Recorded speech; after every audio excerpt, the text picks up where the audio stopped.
Olá, povo de Deus. Aproveitando o dia que estamos vivendo hoje, esse clima, a paixão de Jesus, eu irei ler um trecho para vocês do livro Vida, Paixão e Glorificação do Cordeiro de Deus, de Beata Ana Catarina Emerich. O trecho vai ser a descida de Jesus aos infernos. Bem forte, né? Vamos lá. Quando Jesus, com um grito forte, rendeu a Santíssima Alma, veio a qual figura luminosa, acompanhada de muitos anjos, entre os quais também Gabriel, descer pela terra adentro, ao pé da cruz. Vi, porém, que a divindade lhe ficou unida tanto à alma como também ao corpo, pregado à cruz. Não sei explicar o modo como se passou. Vi o lugar aonde se dirigiu a alma de Jesus. Era dividido em 3 partes, parecendo 3 mundos, e eu tinha a sensação de que tinha a forma redonda e que cada um estava separado do outro por uma esfera. Antes de chegar ao limbo, havia um lugar claro e, por assim dizer, mais verdejante e alegre. Era o lugar em que vejo sempre entrarem as almas remidas do purgatório, antes de serem levadas ao céu. O limbo, onde se achavam os que esperavam a redenção, estava cercado de uma esfera cinzenta, nebulosa e dividido em vários círculos. Nosso Salvador, conduzido pelos anjos como em triunfo, entrou por entre 2 desses círculos, dos quais o esperavam encerrava, dos quais o esquerdo encerrava os patriarcas até Abraão, e o direito as almas de Abraão até João Batista. Jesus penetrou por entre os 2. Eles, porém, ainda não o conheciam, mas estavam todos cheios de alegria e desejo.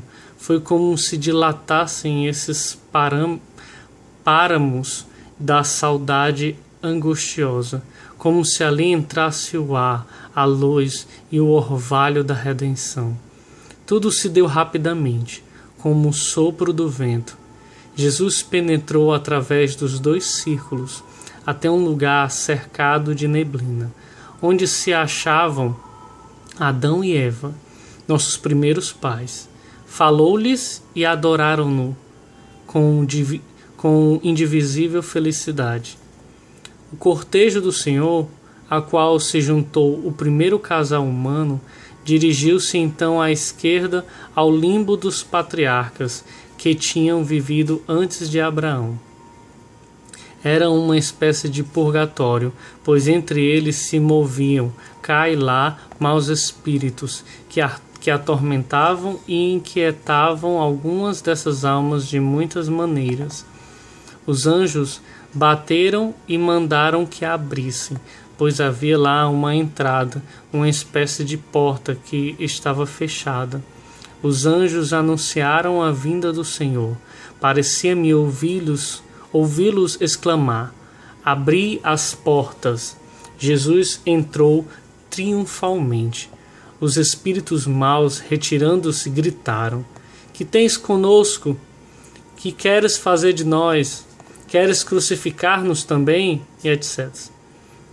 Os anjos, porém, amarraram-nos e empurraram-nos para diante. Essas almas sabiam pouco de Jesus, tinham só uma ideia obscura do Senhor. Jesus anunciou-lhes a redenção, e eles lhe cantaram louvores. Dirigiu-se então a alma do Senhor ao espaço à direita, ao verdadeiro limbo, em frente a qual se encontrou com a alma do bom ladrão, conduzida por anjos ao seio de Abraão, e com a do mau ladrão, que, cercado de espíritos maus, foi precipitado no inferno. A alma de Jesus dirigiu-lhes algumas palavras e entrou então no seio de Abraão, acompanhada dos anjos, das almas remidas e dos demônios expulsos. Esse lugar parecia-me situado um pouco mais alto. Era como como se subisse do subterrâneo de uma igreja à igreja superior. Os demônios amarrados quiseram resistir, não queriam passar, mas foram levados à força pelos anjos. Neste lugar estavam todos os santos israelitas, à esquerda os patriarcas, Moisés, os juízes, os reis, à direita os profetas e todos os antepassados e parentes de Jesus, até Joaquim, Ana, José, Zacarias, Isabel e João. Neste lugar não havia nenhum mau espírito, nem tormento algum, a não ser o desejo ansioso da redenção, que se realizara enfim. Indivisível delícia e felicidade enchia as almas todas, que saudavam e adoravam o Salvador. Os demônios amarrados foram obrigados a confessar sua ignomínia diante delas. Muitas dessas almas foram enviadas à terra para entrar nos respectivos corpos e dar testemunho do Senhor. Foi neste momento que tantos mortos saíram dos sepulcros em Jerusalém. Apareciam como cadáveres ambulantes, depositando depois novamente os corpos, como um mensageiro da justiça depositava o manto oficial, depois de ter cumprido as ordens do superior. Vi depois o cortejo triunfal do Senhor entrar numa esfera mais baixa, uma espécie de lugar de purificação, onde se achavam piedosos pagãos, que tinham tido um pressentimento da verdade e o desejo de conhecê-la. Havia entre eles espíritos maus, porque tinham ídolos. Vi os espíritos malignos forçados a confessar o embuste e as almas adorarem o Senhor com alegria tocante. Os demônios desse lugar foram também amarrados e levados no cortejo. Assim vi o Senhor passar triunfalmente com grande velocidade por vários lugares onde estavam almas encerradas, libertando-as e fazendo ainda muitas outras coisas, mas no meu estado de miséria não posso contar todo. Por isso o vi aproximar-se com ar severo do centro do abismo, do inferno, que me pareceu sob a forma de um imenso edifício horrível, formado de negros rochedos, de brilho metálico, cuja entrada tinha enormes portas terríveis, pretas, fechadas com fechaduras e ferrolhos que causavam medo. Ouviam-se uivos de desespero e gritos de tormento. Abriram-se as portas e apareceu um mundo hediondo e tenebroso, assim como via as moradas dos bem-aventurados sob a forma de uma cidade, a Jerusalém celeste, com muitos palácios e jardins, cheios de frutas e flores maravilhosas de várias espécies, conforme as inúmeras condições e graus de santidade. Assim vi também o inferno, como um mundo separado, com muitos edifícios, moradas e campos, mas tudo destinado ao contrário, à tortura e às penas dos condenados. Como na morada dos bem-aventurados, tudo é disposto segundo as causas e condições da eterna paz, harmonia e alegria. Assim no inferno se manifesta em tudo a eterna ira, discórdia e desespero. Como no céu há muitíssimos edifícios indivisivelmente belos, transparentes, destinados à alegria e à adoração, assim há no inferno inúmeros e variados cárceres e cavernas, cheios de tortura, maldição e desespero. No céu há maravilhosos jardins, cheios de frutos de gozo divino. No inferno, horrendos desertos e pântanos, cheios de tormentos e angústias e de tudo que pode causar horror, medo e nojo. Vi templos, altares, castelos, tronos, jardins, lagos, rios de maldição, de ódio, de horror, de desespero, de confusão, de pena e tortura. Como há no céu rios de bênção, de amor, de concórdia, de alegria e felicidade, aqui a eterna terrível discórdia dos condenados. Lá a união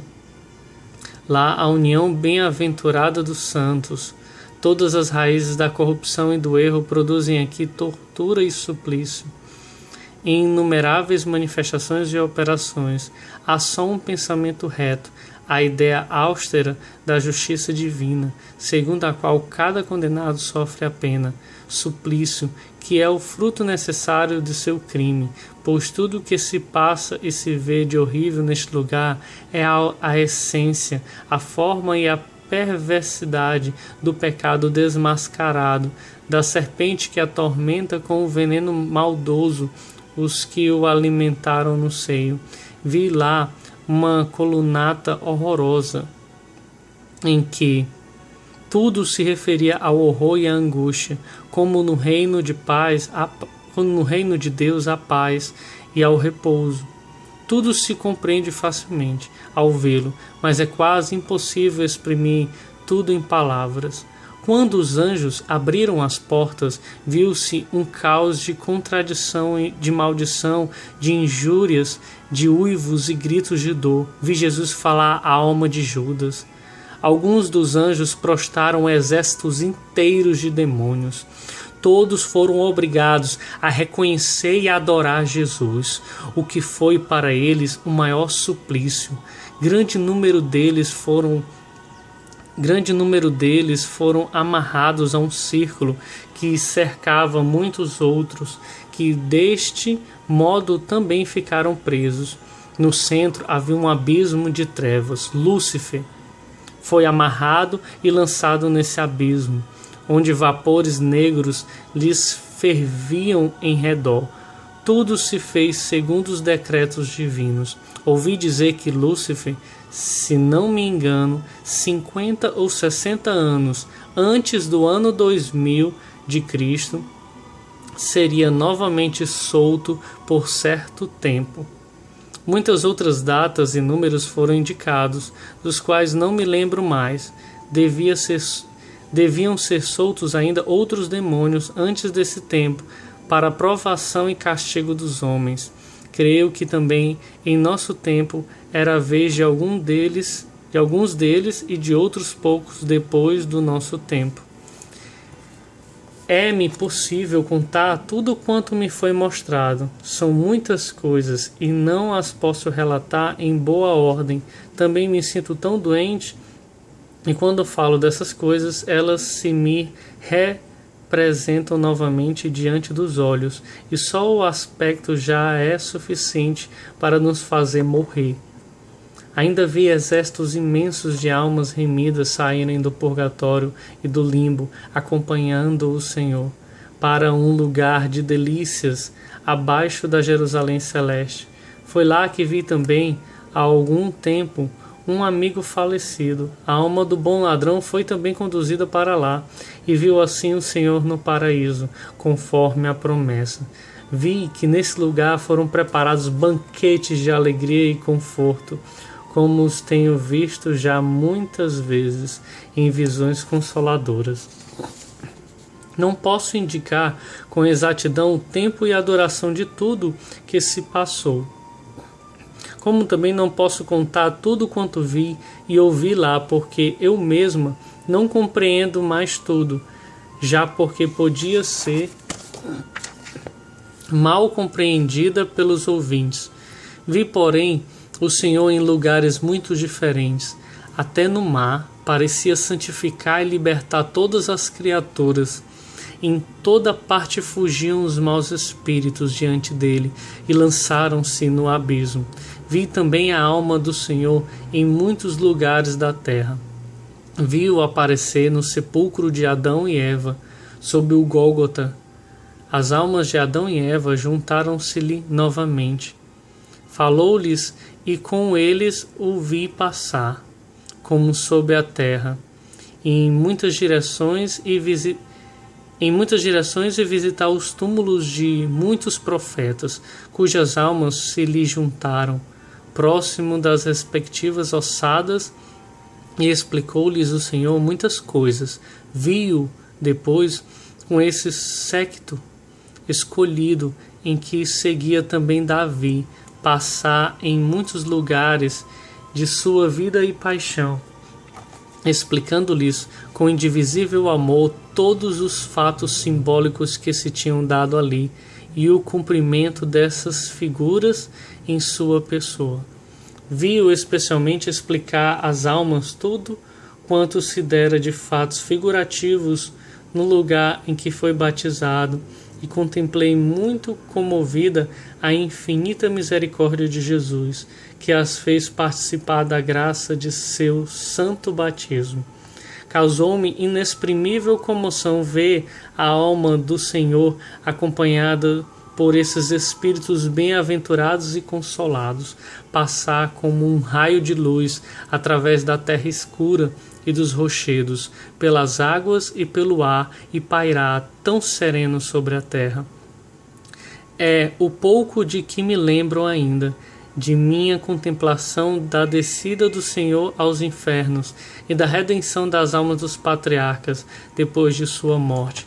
Mas além dessa visão dos tempos passados, vi nesse dia uma imagem eterna de misericórdia para com as pobres almas do purgatório.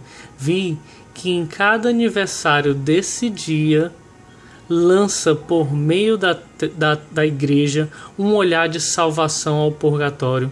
Vi que já no sábado santo remiu algumas almas do purgatório que tinham pecado contra ele na hora da crucificação. A primeira descida de Jesus ao limbo é o cumprimento de figuras anteriores e, por sua vez, é a figura da redenção atual. A descida aos infernos que vi referia-se ao tempo passado, mas a salvação de hoje é uma verdade permanente, pois a descida de Jesus aos infernos é o plantio de uma árvore de graça, destinada a administrar os seus méritos divinos às almas do purgatório, e a redenção contínua e atual dessas almas é o fruto dessa árvore da graça no jardim espiritual do ano eclesiástico. A igreja militante deve cuidar dessa árvore, colher-lhe os frutos para os outorgar à igreja padecente, porque essa nada pode fazer em seu próprio proveito. Eis o que se dá em todos os merecimentos de nosso Senhor. É preciso cooperar para ter parte neles. Devemos comer o pão ganho com o suor de nosso rosto. Tudo quanto Jesus fez por nós no tempo dá frutos eternos, mas devemos cultivá-los e colhê-los no tempo para poder gozá-los na eternidade. A igreja é como um bom pai de família. O ano eclesiástico é o jardim mais perfeito, com todos os frutos eternos no tempo. Em um ano tem bastante de tudo para todos. Ai, dos jardineiros preguiçosos e infiéis que deixam perder uma graça, que poderiam curar um enfermo, fortalecer um fraco, saciar um faminto. No dia de juízo terão de dar conta até do menor pezinho de erva. Amém.